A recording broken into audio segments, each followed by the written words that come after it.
السلام عليكم ورحمة الله تعالى وبركاته وعانو وناكسن داوده meel kasto aad naga daawanaysan kuna soo dhawaada idaacada dadka waalwaalan stuudiyaheeda ay ku leedahay hawada sare ee ka soo haysta daruuraha waa xilliga aad nooga barateen inaan idiin soo gudbino wixii war naga soo gaaray daafaha caalamka qodobada aad ku daawan doontaan haddii ay baha awood la ogolaado waxaa ka mid ah goobyadu sheegatay inay tahay rugcada oo la sheegay rafaad iyo kala guur iyo hayaan iyo roob la'aan inay soo wajahday halkaasi abar la furay oo mid kale la furay dhoola tusatay kadib markii ay waab ka ag furatay gabdhaha Soomaaliyeed iyo ragga Soomaaliyeed oo la sheegay dagaal xooggan inuu ka dhex bilowday kadib markii gabdhuhu ay soo wajaheen raggii dharkii u gaarka u lahaa ay xidhan jireen waxaana la sheegay dagaalkaasi in faraha la isula tagay la isuna adeegsaday hubka noocyadiisa kala gedisan sida cambaha tufaaxa babayga qaraha basasha iyo yaanyada iyo waliba karnaylka isagu wax gumaadeen lagu magacaabo basbaaska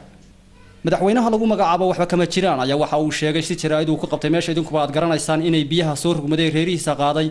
inay ahayn kuwa iyagu markaas cirka ka yimid waxa uu sheegay inay ka soo baxeen meel isagu uu magac ku sheegay magaciina anagu aanu garan weynay wiil yar oo feeriyahan oo la sheegay inuu ka yimid qurbaha dalka Soomaaliya ayaa waxa la sheegay odayaal iyagu ku sugan meel la sheegay in lagu shiro ku taala magaalo kamida magaalooyinka Soomaaliya inuu feer kala daalay isla markaana uu daamanka burburiyay odayaashaas oo iyagu sheegtay inay xilal u hayaan tuulooyinka iyagu ay ka soo jeedaan